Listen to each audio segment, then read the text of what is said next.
नमस्कार विद्यार्थियों, सक्सेस मंत्रा एकेडमी के यूट्यूब चैनल पर आपका हार्दिक स्वागत है। मैं अनिल यादव सर आपको पुनः भारतीय अर्थव्यवस्था की क्लास शुरू करूंगा, ठीक है ना।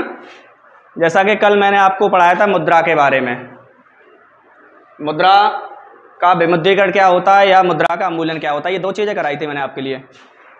उम्मीद करता हूँ कि आपने वो चीज़ें अच्छे से बहुत समझी होंगी, ठीक है ना। अगर कोई डाउट हुआ करे तो वो कमेंट बॉक्स में छोड़ दिया करो, मैं आपको वो डाउट अगले दिन ज़रूर बताऊंगा। आज मुद्रा से रिलेटेड और भी जो चीज़ें रह गई हैं उस चीज़ को कवर करते हैं, ठीक है ना। जैसे कि यहाँ से क्वेश्चन बहुत ज़्यादा बनता है कि मुद्रा स्फीति क्या होती है, दूसरा मुद्रा विस्फीति क्या होती है, तीसरा मुद्रा संकुचन क्या होता है, चौथा मुद्रा संस्फीति क्या होती है। मतलब मुद्रा स्फीति के बारे में समझेंगे, मुद्रा विस्फीति के बारे में समझेंगे, मुद्रा का संकुचन क्या होता है, मुद्रा की संस्फीति क्या होती है, ठीक है ना। इन चीज़ों को आप अंग्रेजी भाषा में अवश्य लिखें। मुद्रा स्फीति को बोलते हैं इन्फ्लेशन।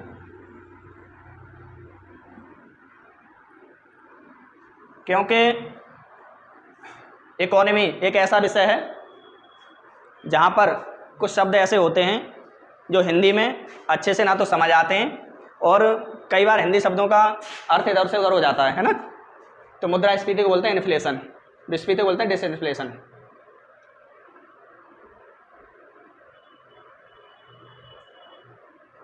और मुद्रा संकुचन जो होता है वो होता है स्टैगफ्लेशन।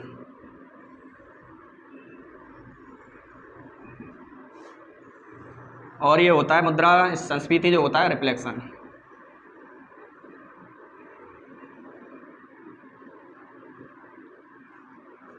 ठीक है, तो इन चारों चीज़ों को हम समझेंगे अच्छे तरीके से, ठीक है ना। तो शुरू करते हैं। सबसे पहले समझेंगे मुद्रा स्फीति क्या होती है।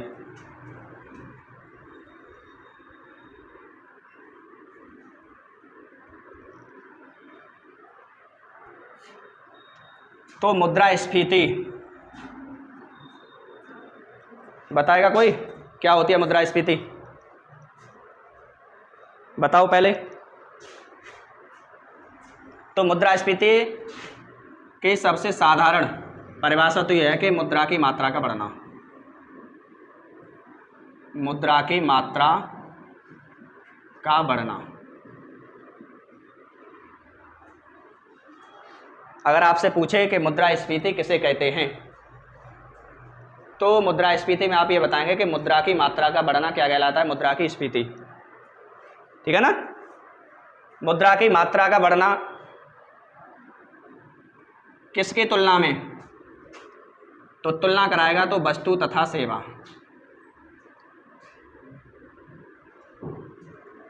दो चीज़ों की तुलना में मुद्रा की मात्रा किसकी तुलना में बढ़ती है, वस्तु तथा सेवा की तुलना में मुद्रा की मात्रा का बढ़ना क्या कहलाता है, मुद्रा स्फीति, ठीक है ना। अब यहाँ हम कैसे समझेंगे वस्तु तथा सेवा की तुलना में मुद्रा की मात्रा कैसे बढ़ गई। इसका अर्थ ये होता है कि पहले हम कोई वस्तु, ये कोई वस्तु है एक, कितने रुपए में खरीद रहे थे, खरीद रहे थे 100 रुपये में। लेकिन जब मुद्रा की क्या होगी, स्फीति, तो क्या होगा कि मुद्रा की मात्रा निश्चित ही बढ़ेगी। तो उसमें होगा क्या कि यही वस्तु हम 120 रुपये या 110 रुपये या 105 रुपये में खरीद रहे होंगे, ठीक है ना। मुद्रा की मात्रा बढ़ने का अर्थ यह है किसकी तुलना में, वस्तु की तुलना में, कि पहले हम किसी वस्तु को 100 रुपये में खरीद रहे थे, अब उसी वस्तु को हम या तो 120 रुपये में खरीद रहे हैं या 110 रुपये में खरीद रहे हैं या 105 रुपये में खरीद रहे हैं, ठीक। तो पहले मात्रा की बात थी तो हमने केवल एक नोट दिया होगा 100 रुपये का। अगर जब वही वस्तु हमारे लिए 120 की मिलेगी तो हम मात्रा में क्या करेंगे, एक नोट तो 100 रुपये का देंगे ही देंगे, उसके साथ साथ 20 रुपये का दूसरा नोट देंगे, ठीक है ना। तो मुद्रा की मात्रा बढ़ी या नहीं बढ़ी? बिल्कुल बढ़ी।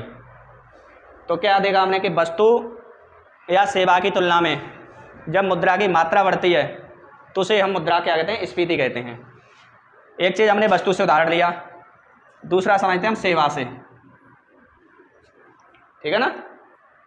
ये मानिए कि हम किसी से सेवा करा रहे थे, मतलब कोई कार्य करा रहे थे, तो उस समय जो दैनिक मजदूरी थी वो थी 300 रुपया। जिस समय हमने किसी व्यक्ति से कार्य कराना प्रारंभ किया था तो उस समय दैनिक मजदूरी का हिसाब था कितना?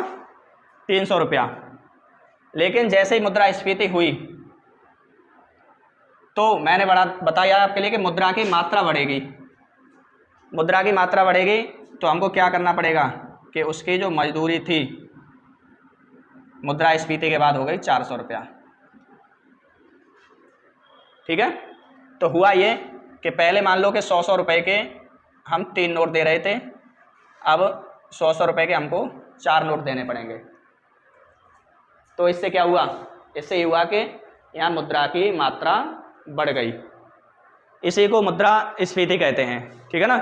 एक बार पुनः समझें कि जब वस्तु तथा सेवा की तुलना में क्या हो?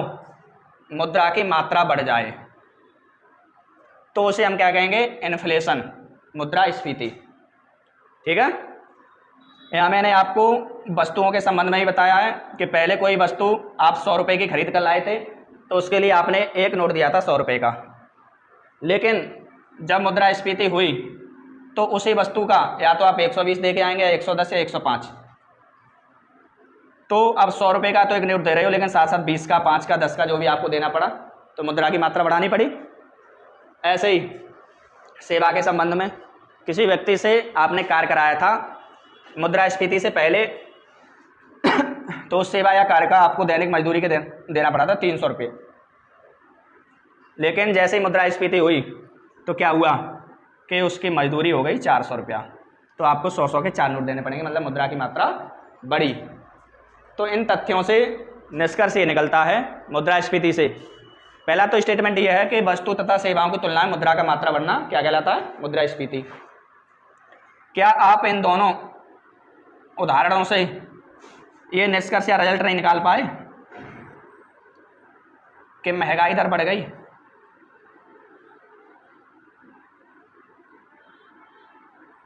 क्यों भाई? मुद्रास्फीति जब हुई तो इससे ये सीधा रिजल्ट निकला कि नहीं निकला कि महंगाई दर में क्या हो गई? वृद्धि हो गई, ग्रोथ हो गई। पहले जो सामान 100 का था आज 120, 110, 105 का है। पहले मजदूरी 300 रुपये में करवा रहे थे, आज 400 रुपये में करवा रहे हो, तो क्या हुआ? महंगाई दर बढ़ती है। तो ये सारे क्वेश्चन बनते हैं। दूसरा स्टेटमेंट इसे आप लिख लेंगे अपनी कॉपी पर कि मुद्रास्फीति के समय महंगाई पर क्या प्रभाव पड़ता है? बढ़ती है, घटती है, अपरिवर्तित रहती है, नन ऑफ दीज। तो महंगाई दर क्या होती है? बढ़ती है, ठीक है। आगे मुद्रास्फीति के बारे में और भी समझेंगे, ठीक है। इन सारी चीज़ों को आप अपनी कॉपी पे, नोटबुक पे नोट करते रहा करो, ठीक है।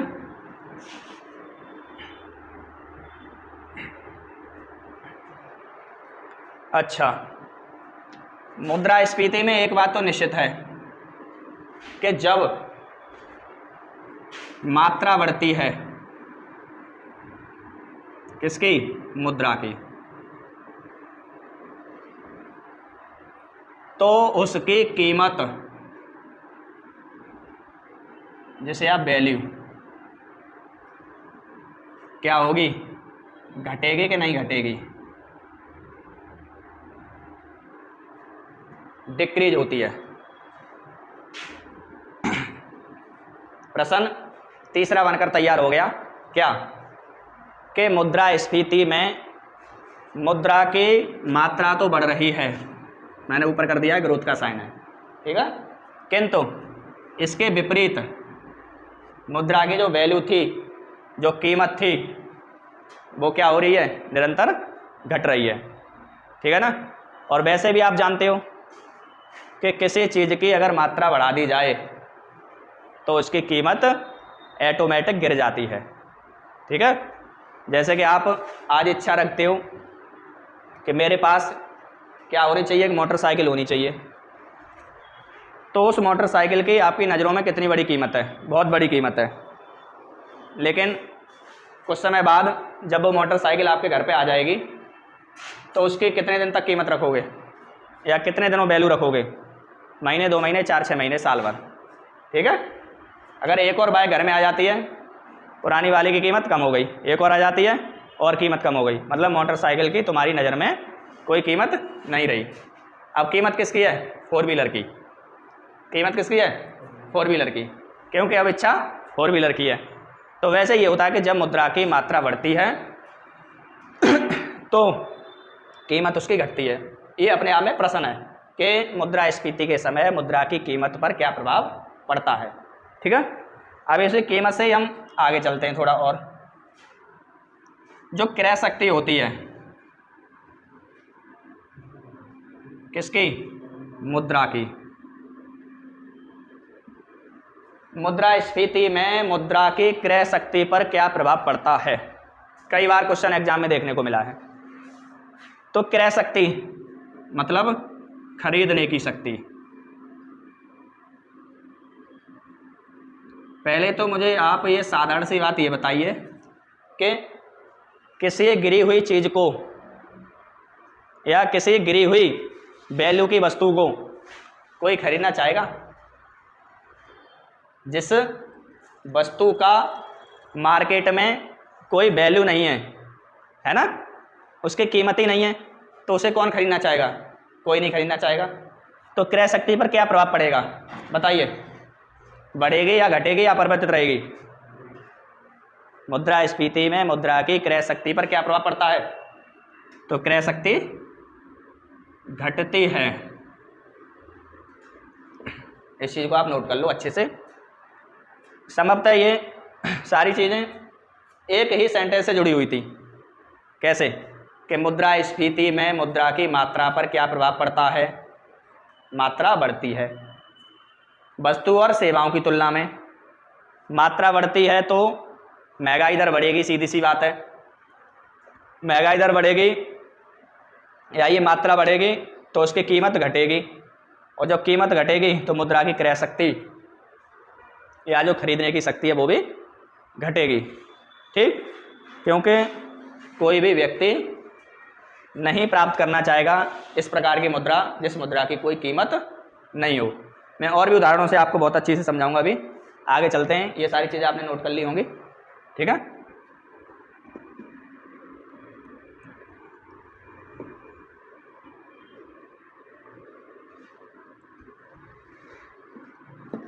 अगर इतने शब्दों से भी समझ नहीं आया है तो मुद्रास्फीति का मतलब ये होता है कि प्रत्येक व्यक्ति के पास पर्याप्त मात्रा में पैसा मौजूद होता है, ठीक है ना। जब प्रत्येक व्यक्ति के पास पैसा होगा तो फिर उस पैसे की कोई कदर नहीं करेगा, कोई वैल्यू नहीं करेगा, ठीक है। और जब कदर नहीं करेगा, वैल्यू नहीं करेगा तो उसकी कीमत ऑटोमेटिक कम होती चली जाएगी। जैसे एक स्टेटमेंट और बताता हूँ कि एक तो होता है ऋणी, एक होता है ऋणदाता। ऋणी, ऋणदाता। ऋणी जो कर्ज लेता है ना, और ऋणदाता क्या होता है, इसको पैसा उधार दिया इसने, ठीक है ना। ये सारी चीज थी। तो यहाँ होता क्या है कि मुद्रास्फीति के समय अगर ऋणी इसको इसका कर्ज वापस करे, मुद्रास्फीति के समय ऋणी ऋणदाता को क्या करे, इसका कर्ज वापस करे, तो किसे फायदा होगा और किसे नुकसान होगा, ये सारी चीज बताओ मुझे, बताइए, थोड़ा दिमाग लगाइए। मुद्रास्फीति की स्थिति है ऋणी जिसने कुछ समय पहले पैसा उधार लिया था, लेकिन मुद्रास्फीति के समय उसका कर्ज अदा करना चाह रहा है या कर्ज लौटाता है, तो फ़ायदा किसे हुआ, घाटा किसे हुआ? तो यहाँ याद रखना, फ़ायदा होता है ऋणी का और नुकसान होता है ऋणदाता का। अभी मैं आपको समझाऊंगा ये बात कैसे हुई।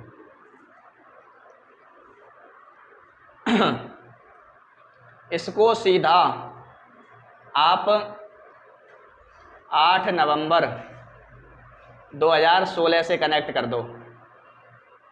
इस एग्जाम्पल को आप सीधा किससे कनेक्ट कर दो? 8 नवंबर 2016 से।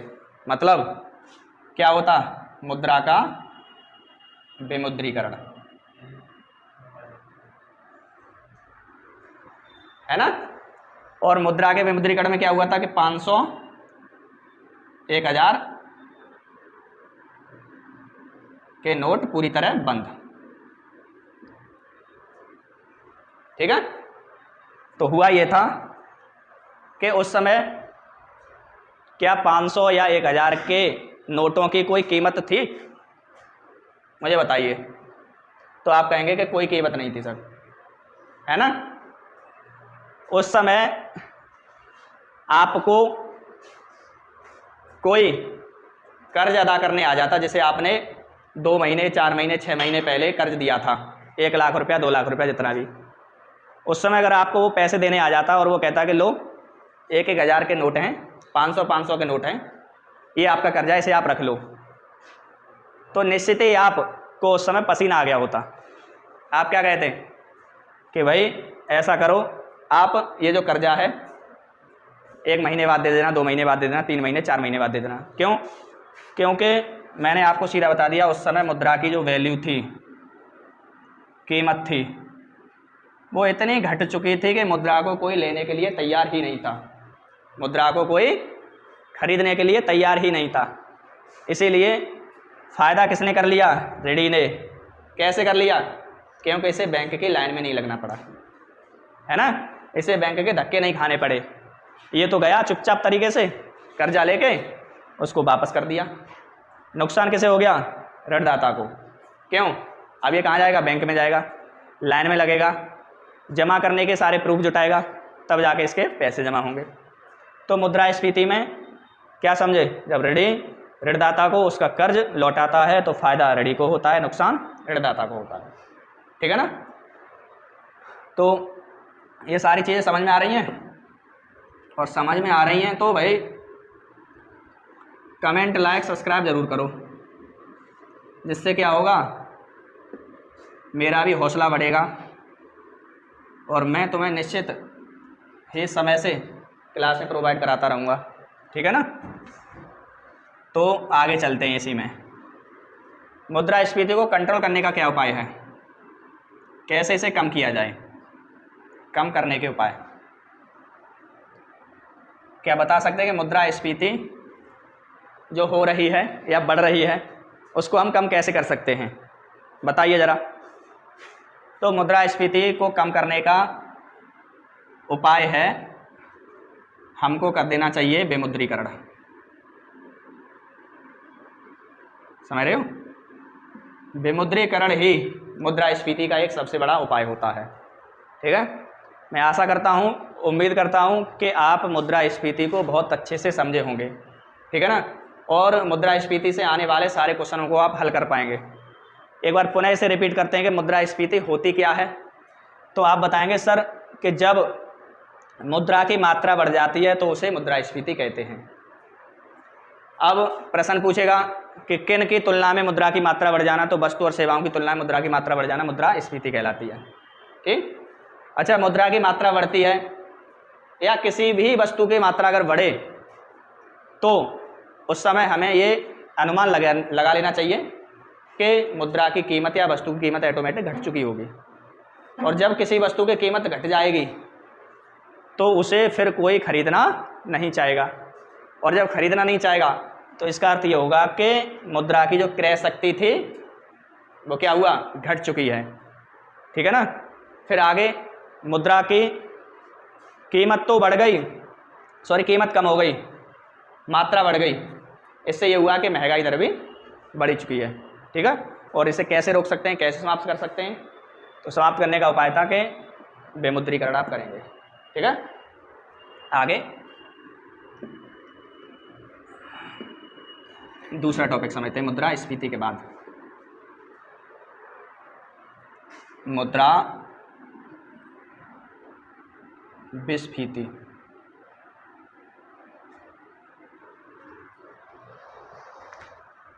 ठीक है।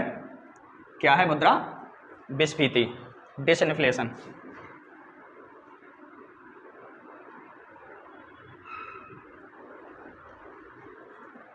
बताएंगे क्या होती है मुद्रा विस्फीति?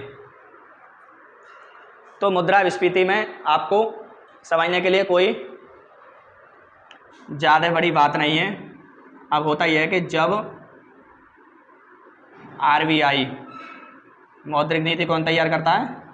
आरबीआई, जानबूझकर मुद्रा की बड़ी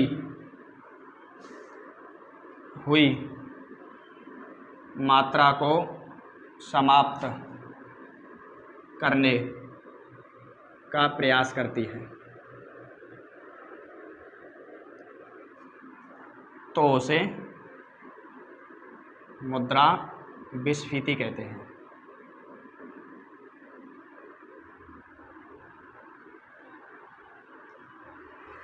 तो क्या समझे कि मुद्रा स्फीति इतनी अधिक हो गई थी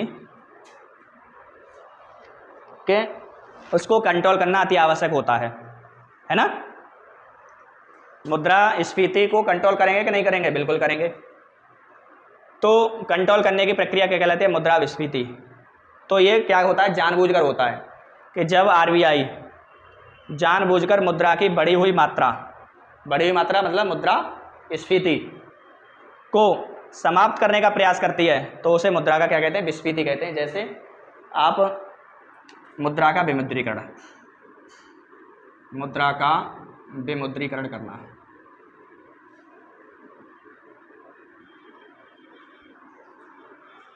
ठीक है। तो क्या समझे मुद्रा विस्फीति से? डिसइन्फ्लेशन से, कि जब आरबीआई जानबूझकर मुद्रा की बढ़ी हुई मात्रा को समाप्त करने का प्रयास करती है, या मुद्रा स्फीति इसको समाप्त करने का प्रयास करती है, तो उसे हम कहते हैं मुद्रा विस्फीति। तो यहाँ कोई दिक्कत नहीं हुई होगी, है ना। आगे चलते हैं, आगे नेक्स्ट।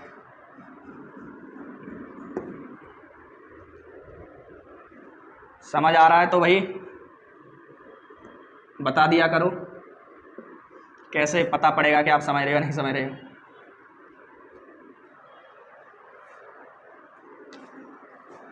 मुद्रा संकुचन,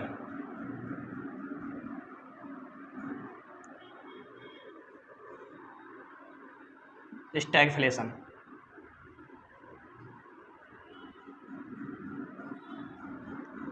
मुद्रा संकुचन क्या होता है? संकुचन माने वैसे भी सिकुड़ना होता है। सिकुड़ना मतलब कम होना। मुद्रा संकुचन, संकुचन माने क्या होता है? सिकुड़ना मतलब कम होना। अब इसका अर्थ समझेंगे, मुद्रा संकुचन का अर्थ क्या होता है। जैसे मैंने आपको बताया था कि मुद्रा स्फीति में तो मुद्रा की मात्रा बढ़ जाती है, तो क्या होगा यहाँ पर कि जब वस्तु एवं सेवा की तुलना में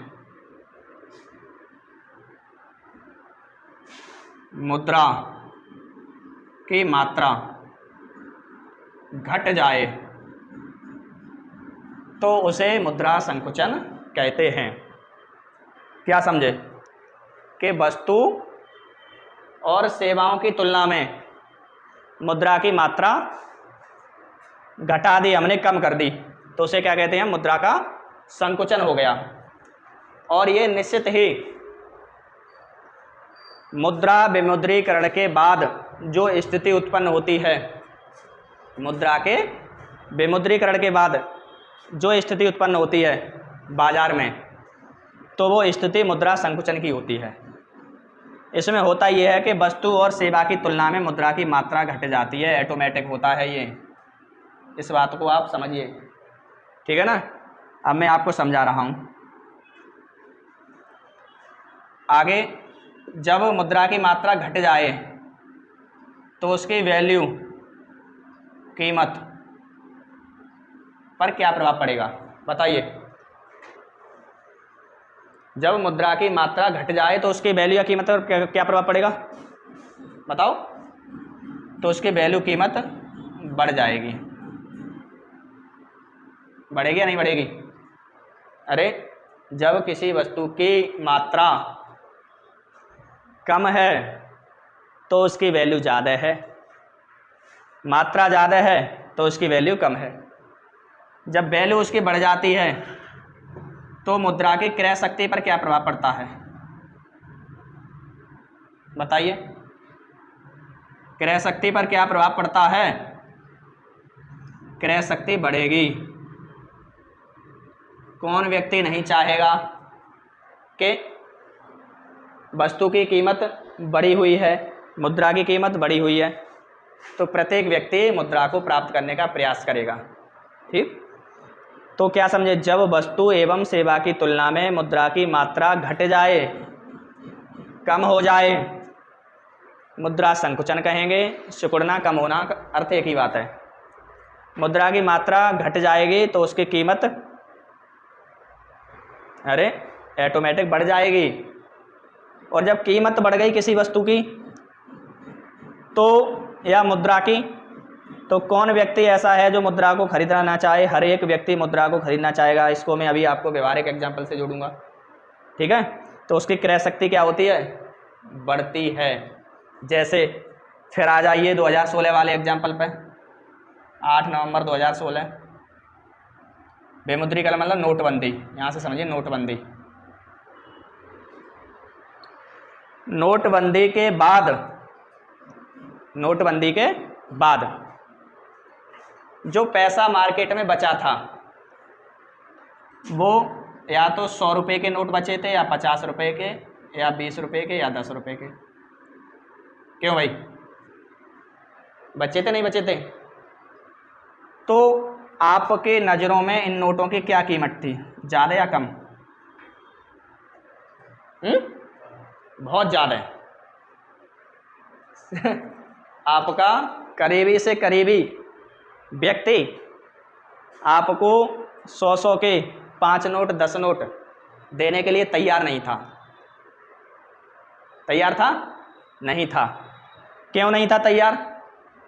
क्योंकि भैया मुद्रा की क्रय शक्ति इतनी बढ़ गई है, उसकी वैल्यू इतनी बढ़ गई है, 100 के नोट की, 50 के नोट की, 20 के नोट की, 10 के नोट की, कि कुछ पूछो ही मत ना। अगर मैं आपसे कहूँ उस समय बैंक में जाकर कि भैया 100 के नोट की 10,000 की गड्डी चाहिए, तो आप क्या कह रहे थे कि मिल तो जाएगी, 11,000 की मिलेगी, 12,000 की मिलेगी। क्यों मिलेगी? इसका कारण ये था कि वैल्यू, कीमत इतनी बढ़ चुकी थी कि कोई व्यक्ति उसको देने के लिए तैयार नहीं था। प्रत्येक व्यक्ति उसको खरीदने के लिए तैयार था, मतलब प्राप्त करने के लिए तैयार बैठा था, ठीक है।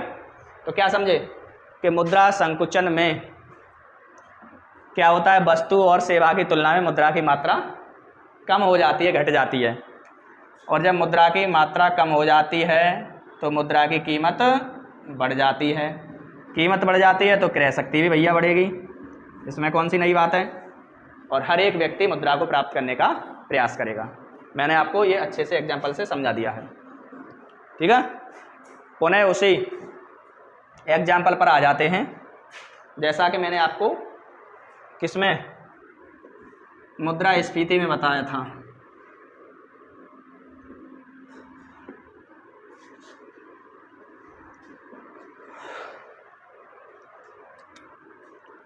एक तरफ था ऋणी और दूसरी तरफ था ऋणदाता, है ना। एक तरफ था ऋणी और दूसरी तरफ था ऋणदाता। तो अब मुझे बताइए कि ये ऋणी मुद्रा संकुचन की स्थिति में ऋणदाता को उसका कर्ज लौटाए,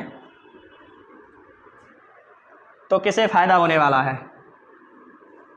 सोचिए और बताइए, और किसे नुकसान होने वाला है? मुद्रा संकुचन की स्थिति में अगर ऋणी जिसने कर्जा लिया है वो ऋणदाता को पैसे वापस देने जा रहा है, तो अब इस किसे फ़ायदा होगा? अब फ़ायदा बेटा होगा ऋणदाता के लिए, और नुकसान किसे होगा? ऋणी के लिए। क्यों होगा? क्योंकि मुद्रा संकुचन में मुद्रा की कीमत, क्रय शक्ति दोनों इतनी बढ़ चुकी थी कि जैसे ही इसके पास पैसा लेकर आएगा ऋणी, इतना खुश हो जाएगा कि पूछो मत।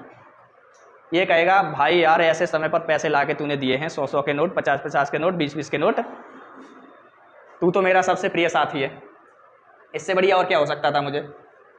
ठीक है, इससे नुकसान हो जाएगा ऋणी के लिए, क्योंकि जब मुद्रा की बहुत बड़ी कीमत थी और बहुत बड़ी कीमत में आपने ऋण अदा किया है, तो ऋणी को होना है नुकसान, और फ़ायदा किसे हो जाएगा? ऋणदाता के लिए। ठीक है, तो ये इसको नोट करिए, आगे और समझते हैं मुद्रा संकुचन में ही। एक बात और है कि मुद्रा संकुचन में अवस्था जो होती है वो होती है मंदी की अवस्था।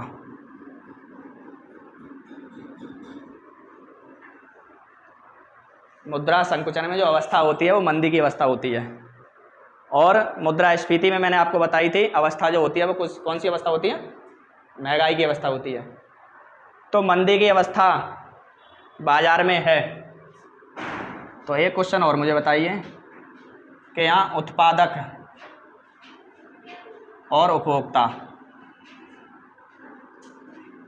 इन दोनों में से किसे लाभ होने वाला है?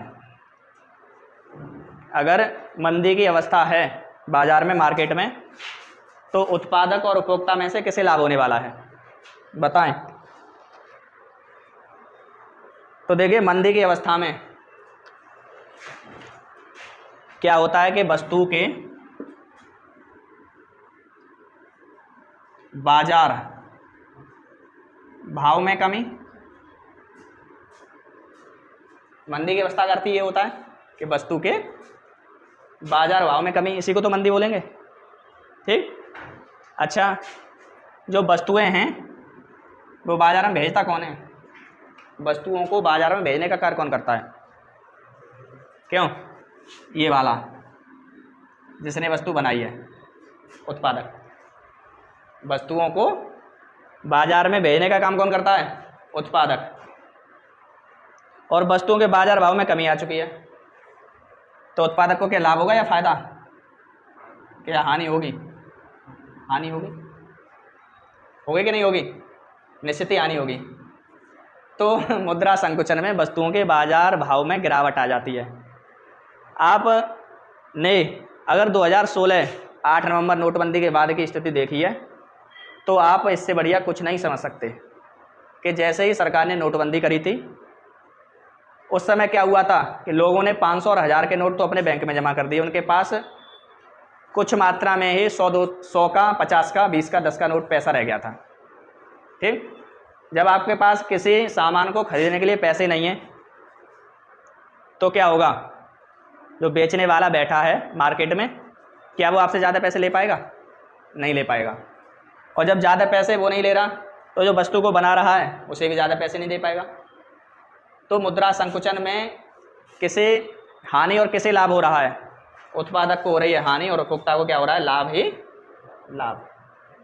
तमाम यार 5 रुपया किलो, 2 रुपया किलो टमाटर, सब्जियों के इतने रेट, इतने भाव गिर गए थे, कोई पूछने वाला नहीं था मुद्रा विमुद्रीकरण के बाद। ठीक है, तो उत्पादक को क्या हो गई? हानि, उपभोक्ता को लाभ। अब यहाँ से बहुत सारी स्थिति उत्पन्न होती जाती है, इकोनॉमी है, कि जब उत्पादक को हानि होगी तो भाई वो उत्पादक क्यों करने लगा? आप को कोई कार्य करने से अगर हानि हो रही है, तो क्या आप उस वस्तु को बनाओगे? नहीं बनाओगे। और जब उत्पादकता को बेटा हानि होती है, तो वो वस्तु का उत्पादन क्या कर देता है? बंद। या कम, है ना। और जैसे ही वस्तु का उत्पादन कम या बंद हुआ तो जो लोग उस वस्तु का उत्पादन कर रहे थे, जिन व्यक्तियों को उस वस्तु के उत्पादन से रोजगार मिल रहा था, रोजगार, तो उनका रोजगार क्या होगा, छिन जाएगा। उनका रोजगार छिन गया, मतलब बेरोजगारी ही बेरोजगारी।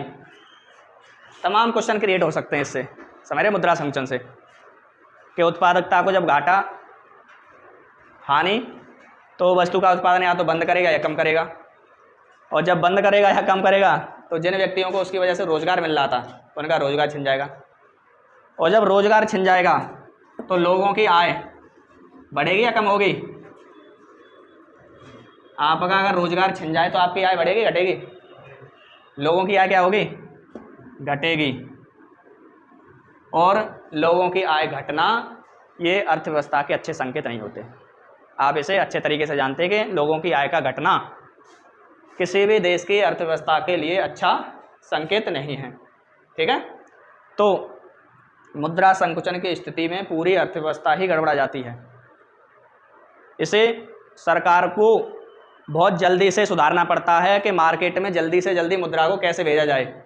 इसीलिए सरकार ने यहाँ पर सबसे बड़ा भारत का नोट 2000 रुपये का नोट जारी किया था, यही इसका मेन कारण होता है, समझ रहे हो। मुद्रा संकुचन को समाप्त करने का सबसे बड़ा यही कारण होता है कि जल्दी से जल्दी लोगों के पास मुद्राएं भेजी जाएं। जब तक लोगों के पास मुद्राएं नहीं जाएंगी तब तक भारत की अर्थव्यवस्था डमाडोल हो जाएगी, बेकार हो जाएगी। इसीलिए सरकार ने सभी को जल्दी से मुद्रा प्राप्त करानी होती है, ये सबसे बड़ा नोट जारी कर दिया 2000 का। इससे क्या होगा कि 2000 का नोट है, जल्दी से लोगों के पास पहुंच जाएगा। लेकिन अधिक समय तक 2000 का नोट चलना भी हमारे लिए नुकसानदायक है, ठीक है। लगभग मार्केट में देखोगे तो 2000 के नोट आपको बहुत ही कम दिखाई देंगे आज के समय। तो मुद्रा संकुचन से आप क्या समझे, मुद्रा संकुचन, सिकुड़ना, कम होना, इसका अर्थ होता है कि मुद्रा की मात्रा कम हो जाती है। कम हो जाती है तो उसकी वैल्यू बढ़ जाती है, उसकी वैल्यू बढ़ती है तो क्रय शक्ति भी बढ़ जाती है, ठीक है। किसे हानि किसे घाटा, ये सारी चीज़ मैं आपको समझा चुका हूँ, ठीक है। तो मुद्रा संकुचन के बाद एक और स्थिति उत्पन्न होती है, उस चीज़ को आप समझ लें, ठीक। और अब तो आप अच्छे से समझ रहे होंगे, उम्मीद करता हूँ।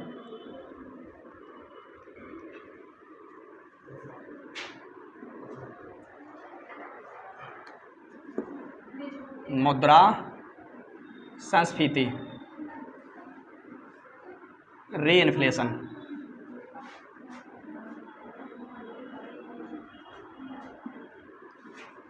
मुद्रा संस्फीति, रीइन्फ्लेशन, ठीक। इसमें यह होता है कि जब आरबीआई जानबूझकर मुद्रा संकुचन को समाप्त करने का प्रयास करती है तो उसे मुद्रा संस्फीति कहते हैं, ठीक। अब यहाँ क्या होगा कि मुद्रा संस्फीति, रीइन्फ्लेशन, अब आरबीआई जानबूझकर क्या करेगी कि जो मुद्रा संकुचन हो गया था, मुद्रा की मात्रा घट गई थी, उस मात्रा को कैसे बढ़ाया जाएगा, उस मात्रा को तभी बढ़ाया जाएगा कि भाई ज़्यादा से ज़्यादा मात्रा में नोटों की छपाई हो, और नोटों की छपाई के बाद वह नोट जनता में जल्दी से जल्दी वितरित किए जाएं, जिससे लोगों को जो मुद्रा की भूख है वो क्या हो जाएगी, वो कम हो जाएगी, और अर्थव्यवस्था अपने आप बैलेंस हो जाती है, ठीक है। तो ये चारों चीज़ें आप बहुत अच्छे से समझे होंगे, आशा करता हूँ। और ये समझ में आया है तो आप ये कमेंट बॉक्स में ज़रूर बताएं, ठीक है। धन्यवाद। जय हिंद, जय भारत।